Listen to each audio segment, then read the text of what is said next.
จะพาแก้เสื้อนั่นที่ถ่ายคลิปนี่นุ่งบ่ได้เงินกินขนมไร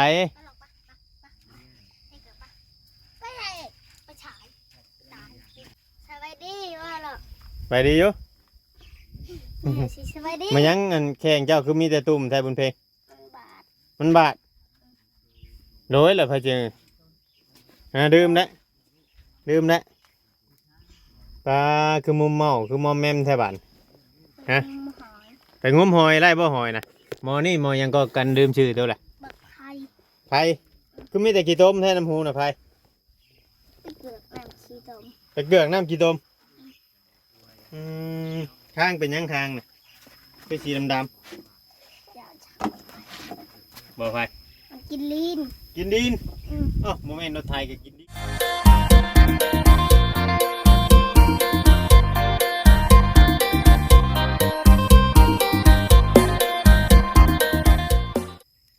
กับทักทายสบายดี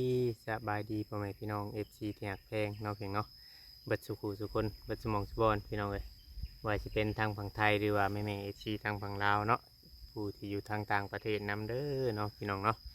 ที่เขามาเบิ่งมาชมคลิปช่อง YouTube ของเราใจกันดอยเพียงเนาะอีกคือเก่าคือเดิมพี่น้องเนาะเพิ่มเติมกับพาพ่อแม่พี่น้อง FC มาอัปเดตเบิ่งครอบครัวของเงินพ่อห้างนั่นแหละพี่น้องเนาะพ่อห้างลูกซองเพียงเนาะที่ปากเศร้าหรือว่าอาศัยอยู่ดินดอนตอนหยาของเพิ่นเองนี่แหละพี่น้องแต่ว่าบุมีเฮือนเนาะเพียงเนาะเพราะว่าเฮือนเพิ่นน้องเพิ่นขายแล้วเนาะแต่ก็มาอยู่กับลูกอาศัยอยู่กับลูกน้ำนี่ฮอดปีกว่าแล้วพี่น้องเนาะใช้ชีวิตอยู่แบบนี้พี่น้องเนาะแต่เห็นแล้วก็ถือว่าเป็นอีกเคสหนึ่งเลยพี่น้องเลยเวียงก็เคยเข้ามาถ่าย2-3 เทื่อแต่ว่ามันบ่มีการมองเห็นจากผู้รักผู้ใหญ่เนาะเพียงเนาะเราก็เลยบ่ได้ชดช่วยอย่างทางเพิ่นมีเข้ามาแต่ละเทื่อก็น้ำจิตน้ำใจเล็กๆน้อยๆพี่น้องช่วยไล่ซ้ำที่เฮาช่วยไล่พี่น้องเนาะเดี๋ยวพาพ่อแม่พี่น้องไปเบิ่งพี่ล้ำไล่แหละพี่น้องเนาะนี่กระตูบในกอบงกอไผ่นี่พี่น้องเลยก็คือเข้ามาตอนนั้นก็พ่ออยู่เมื่อกี้นี่ก็พ่ออยู่พี่น้องเนาะแต่ลูกเพิ่นบ่อยู่ลูกเพิ่นลงไปภาคร้อนพุ่นเดี๋ยวให้พ่อเพิ่นไปนำเนาะเพียงเนาะ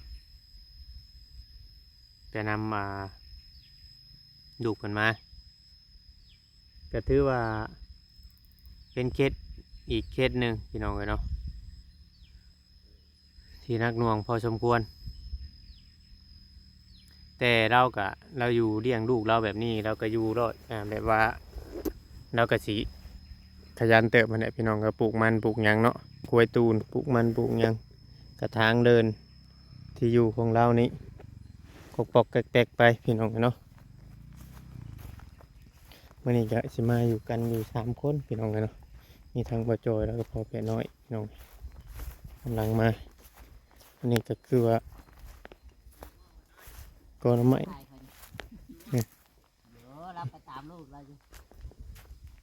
นี่ก็บอลผักบอลเช่าของเพื่อนแหละพี่น้องเนาะอยู่กันแบบนี้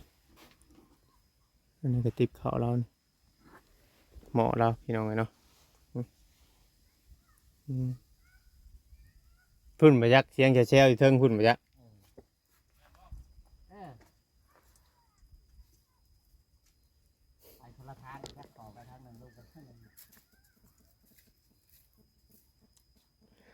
มาแต่ละเถื่อบ่ค่อยพ่อเราเนาะยามนี่เราลำให้ดำนาเนาะเราไปรับจ้างไปรับจ้างถอนกล้าเขาเจ้า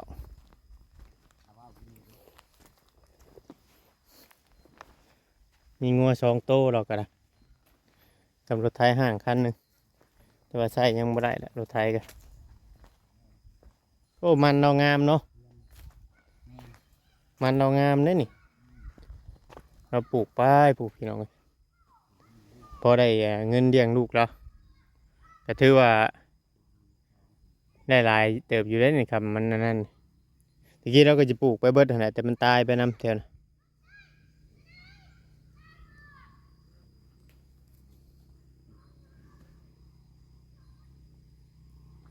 อยู่กันไปแบบนี้แหละพี่น้องเอ้ยใช้ชีวิตแบบว่าบ่มีต้นทุนแล้วก็บ่มีแม่นบ่จอยเสียงห้องแซ่ๆยี่เราว่าเราไปนำมันเรามันตายน้ำมันหมอขี้ดื้อกันบ่บายดีนุ่งส่งอยู่บ่แต่ก็เขาบ่คอยนุ่งส่งนุ่งเสื้อได้เด็กหน่อยแม่นบ่แม่นอยู่เนาะ đấyกินหำมันเงิน ใช่เจ้าคนคือเชียงรายคนฮะ อะไรเนี่ยหมาอย่าไปบ้าง มาแต่ใช่ละฮะใช่เอื้อเจ้าน่ะมาพี่มา ลงก็ส่งนะ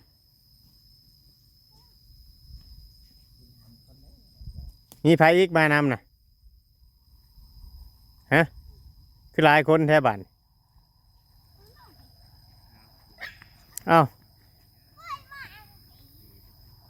มาแต่ใช้เพลงมาแต่เทียงป้าโดยแหละไผสิพี่มาพี่มานั่งกับลุงพี่พอโตไปนำโตแหละเมื่อกี้นี่เอาเลย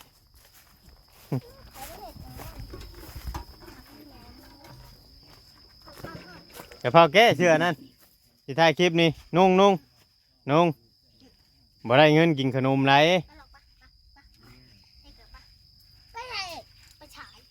ตาย นั่งเก็บดีนั่งอยู่หันแหละก่อนนั่งอยู่หันบ่พอแก้เชื่อบ่พอแก้อย่าดื้อเด้อให้สบายดีไปลุงก่อน สบายดีว่าหรอ ไปดีอยู่ สบายดี มายังอันแข่งเจ้าคือมีแต่ตุ่มแทบุญเพลง บาท มันบาดโดยเหรอพะเจอดื่มได้ปลาคือมุมเมาคือมอมแมมแทบัน ฮะ หอย ไปงุ้มหอยไล่บ่หอยนะหมอนี่หมอยังก็กันดื่มชื่อตัวแหละ บักไทย ไผคือมีแต่ขี้ต้มแท้น้ำหูนะไผ ไปเกิดน้ำขี้ดม ไปเกลือกน้ำขี้ต้มข้างเป็นยังทางน่ะเป็นสีดำ อย่าช้า ๆบ่ไผ มันกินลีน กินดิน อืม อ๋อโมเมนต์รถไทยก็กินดินบ่สะป้ากี่ไข่โคน่ะนี่อาบน้ำบ่ได้หุกเลยนี่พออาบน้ำให้อยู่บ่ไผตัดผมให้นี่ ไอช่องตัดให้มัน บ่ ช่องตัดให้มัน ตายเต็บเลยนี่ตัดบ่สิตัดให้เอาวะ ใช่เป็นตัด ฮะ ใช่เป็นตัด น้ำรถพุ่นนะ ตัดว่าตัดก็ตัด เออ อย่า เบิ่งอันเจ้าเฮ็ดหยังเจ้าล่มบ่คือว่าแนวใด เด็กโดดรถ ฮะ อันนั้นเขา ทอโรลัด อันนั้นบักหลอกให้มันดึงเขาลงคอนแล้วก็เฮาลงไปเปิดประตูแล้วก็เฮาก็ล้มในนี้มันบ่ได้บาดแล้วห้อยปาดเฮา อืม บักกระดอกมันดึงเฮาลงจี อืม มันดึงลงอยู่เอาหัวชนกันสองคน ให้นั่งจับดีนั่งจับดี อืม นั่งจับดี โอ้สบายดี สบายดีสบายดี คือมีแต่น้องๆพอได้สัก พอไปนำเมื่อกี้นี้นะ เออ จังหน่อยเพิ่นมาช่วงนี้ไปใช้คือมาแต่ละเทื่อคือบ่ค่อยเห็น ไปอยู่น้ำป่า ไปอยู่น้ำป้าเป็นยังไงจังไปอยู่น้ำป้า ไปอยู่น้ำหอยไปเอาน้อง ไปเอาเพิ่นลำหน้าบ่ ไป เนี่ย ลงงมหอย เพิ่นไปงุ้มหอย อืม เจ้าแล้วก็ไปเอานอกนั่งจับดีบางแน่นิดติดในมือนะป้ามีแต่ผู้มอมแมมมาตอนนั้นคือว่าบ่ได้มอมแมมขาเขาอาบน้ำคลองนี่ไปจักนี่เขาอาบน้ำคลองโดยได้อาบน้ำขี้ต้มโดย มุมเมาบ่จ๊ะ อันนั้นน้อง อ่าน้ำนอง น้องก็คุยลงอาบ อืมไปนอนอยู่ในไรตอนคืนคือมีแต่หมดงามแท้นี่ หมดหลายเนาะ มันบ่ได้ขึ้นตึกจิมเจ้าบ่ พี่น้องเอ้ยหมดเลย อีหมดลายแฮงหมด หลายแฮงอะดิหมด หมดหลายหลา นาย งเก็บดิไป อันนี้เงินคั่ว เอามีตัดมาอยู่ว่าแผ่นในตัดผมให้มาไพ่นี่ บ่ได้เอามา บ่ดื้อเด้อ ว้ายดื้อ สบายดีน้องเพ่ง สบายดีสิเพิ่น เออ สบายดี ส นะ บา มื้ ย อ ดี ขึ้น สบายดี สวัสดีไพ่ สบายดีไหม เออ หลอกสวัสดีหลอกสวัสดีนี่เห็นสิ หมอกระลอกว่านี่นะ น้องกระลอก สวั น้อ ส ง ดี ไผที่เผาเพิ่นว่านี่ เจะเคยได้บ่ ใช้ถ่ายเยอะ อยู่นี่ คนนี้ว่าน้องเพ่งที่ว่าเราอีหยังนะ เราดื้อหรือบ่ อืม พอดี พอเรามาเลย ออกมาแล้วเอ้าได้พื้นมา ได้ อีก คืนแบบคืนมา สบาย ไป ดี เถอะ สบายดี สบายดีสบายดี พวกใหญ่คอดำค่ะ กินข้าวไม่ได้ใหญ่กระพงค่ะเรามาแล้ว มากระยาเราแล้วบ่ ก็จะเอาไผ่ลน โอ้ ล่ะ แม่นหอยได้แม่น แพ้ ห ภั อย ย รถ แล้วลงมาบ่ได้น่ะ ลงมาแรงวันนี่เอาใครชี้ไป โอ้ยลงบ่ได้มือได้ ไป บ้าน กับ ยางเลยเว้ย ป้าก็ชี้ไปนะ ไปกับยาเขาแล้วก็ขี่รถเฉล็กไม่ใช่ไหวรถหานางตามผมใหม่เลยจ้อย นั่งตาผมให้ ผมไม่ ถาม นั่งอยู่นี่ก่อน ดังอยู่นี่ได้เช้าก่อนนะ ไปพุ่นกันละ บ่อยู่บ่นอนได้นี่ ไปให้ไปถ่ายแล้วอยู่ผมไหมให้ตู้ยังถ่ายอยู่น้องๆครับ โอ้บ่เจย โอ้ลมครับ อ๋อบ่เจยนี่ ทางพ่อของน้องบุญเพ่ง โลกาเป็นนะบ่ยัน เห็น ตกจ้างบ่ นั่งจับดิ ก็ได้มางานฟันวันน้อยเดียวเนาะ อืม สบายดีสบายดี ได้หอยบ่มื้อนี้น่ะ หลายเนาะ ป้าแกะขาย หลาย แก้หอยแก้หัวหอยเห็นบ่ พันน้อย ช่างไม่ชูกู เดี๋ยว มี เดี๋ยวหยอกกันเดี๋ยวหยอกกันไปน้ำพอไปจ้ะไปน้ำพอ พาได้หลาย อย่าดื้อ บ่หลายได้บ้าน อย่าดื้อไหม จะได้ได้กลับเลยเอาเงินมาซื้อขนมนอกไปตอก ไปเอาโมนี่บ่ตัวไปเอานะ อย่าน้ำไอ้จะช่าง อย่าหยอกกันห่านอย่าหยอกกัน ถ้าเก็บลายก็มัน อื กับ ม เรื่องอันเป็นโกน ไปแต่เช้าคุณบ่ได้บ่คู่หนึ่งหอยน่ะ อีเวงมันไปเลยไปทุกมือ ไปกูมือ เอ๊ะ เจอในมือน่ะคือบ่อน งาติด ตัด ส่ง เด็บมือน่ะคือดำแท้ มันบ่มีตัดเลย อยู่ใช่ฮะก็อยู่สองคน อีไม่รอด มาบ่เห็นแต่ละเทื่อบ่เคยเห็นอยู่เทียงตัวใดชิมเจ้าอยู่ ดูเทียงบักกะลอก เทียงดุมนะเทียงมีกกกันนันทีเห็นบ่ อืม อื มี ม กกเอ็นทีมีกกคำมีงูอะทำไม คำมาบ่เห็นอยู่นี่นะให้ไปเบิ่งอยู่หั่นอืม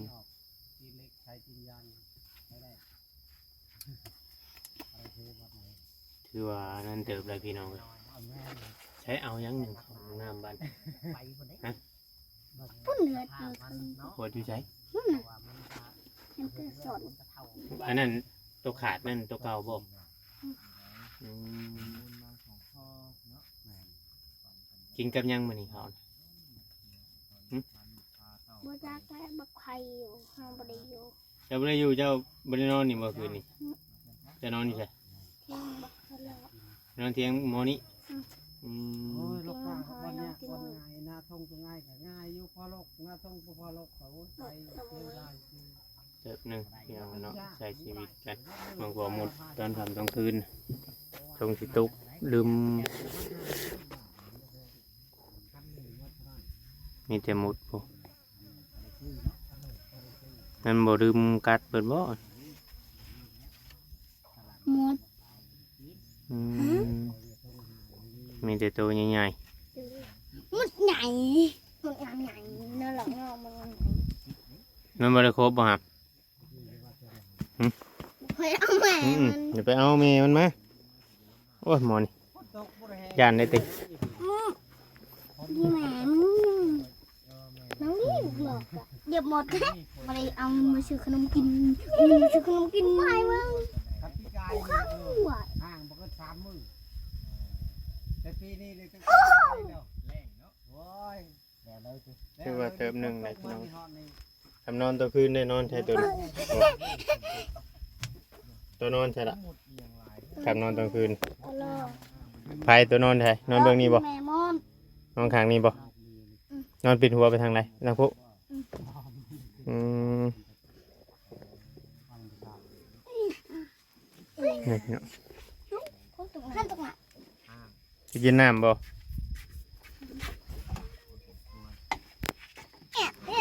เอ็ดกระโดดอันไม่ได้ดอก นั่งดีเด้อเว้ย อิหยังบัดไม่ใช่ยินน้ำฮะ แม่นเลยเก่งบ่เก่งน้อยๆจ่อยลำบากก็สู้ไว้ก่อนแหละ เมืองในเดือดน้ำพวกเขาออกเลย ถ้าเฮาบ่ฮับไปมันก็บ่ได้คง เป็นขี้ฮิตเป็นอันตุ่มเล็กน้อยเลย ถ้าที่ทีมกับคนอื่นก็ที่บ่ได้ อืม อย่าไป นั่งนี่แหละพี่เดี๋ยวดึก บางทีก็ มันจะดี ปูไป จังไหนกูบ่ไปน้ำมึง ยามันหันไปแล้วมันอยากไป กูบ่ไปน้ำมึงให้เด้อ ตามภาษาบ้านเราภาษาบ้านเขาแกงสมัยเราตอกไปเราอยากมาได้เขาพามา พ่อไอ้เพลงโดดอะไร ไปพูนจะไม่ชอบ กูโดดกูลงไปเปิดประตูนี่ไม่แทง แม่ประตูอยู่ใช่ เปิดประตูทางป่าอ้อย กำลังหมดบาง ไปยังเปล่าอ่ะ ไปงมหอย อืม ร้านมาอยู่นำ3 คน4 คนมาแต่คนที่เมื่อบ้านคนเลยก็เอาลูกอ้ายลูก แม่ไปได้มาเยี่ยมเลยบ่เดียน คนมาที่บ้านแม่ บ่มีใครมาเลย นอนกันนี้ มานอนอยู่ที่เขามาเชี่ยงมัน อืม 3 คนใหญ่แบบบ่ ใหญ่และคนที่เหลืออายุ11 12แล้ว มานอนนี่ ยามมูหน่อยหมอกูเฮ็ดแล้วกูบ่มีเลยกูให้มึงคนเดียวเฮ็ดแล้ว ก็เข้าอะไรบ้า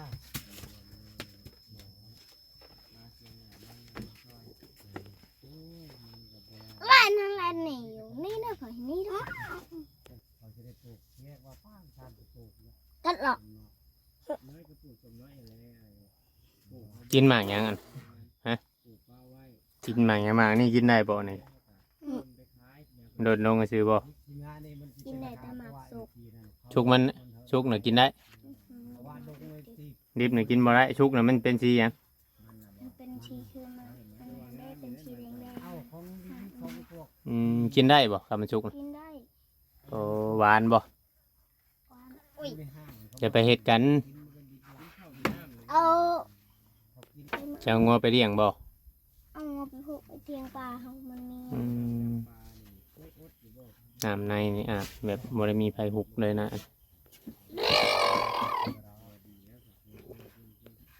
ได้2 โลว่ายังดีนะ ต่อมือบ่ เนี่ยพี่น้องเฮ็ดใช้ชีวิตอยู่แต่ว่าเด็กน้อยนี่อยากขี้ดื้อนี่พี่น้องเนาะอยากขี้ดื้อนี่บ่ค่อยนั่นปานใดอย่างน้อยคือว่าเนี่ยสิว่านี่ได้พี่น้องเอ้ยชีวิตหัวเพิ่นนี่ก็ขาดไปเลย ไปงัวแล้วก็หมดค่าไฟเลย ไป เป็นก็บอกใครได้ดิเขาให้ลายรอบแล้วแม่ลูกก่อน อะไรก็จะให้ เขาให้ไป11,000เพราะว่า11,000ก็ชื่ออย่างไปได้เงินก็ชื่ออย่างประชาชนเขาค่าคืนเอาเป็นเลยจริงบ่มีนะทุกอย่างขายเลยชื่อ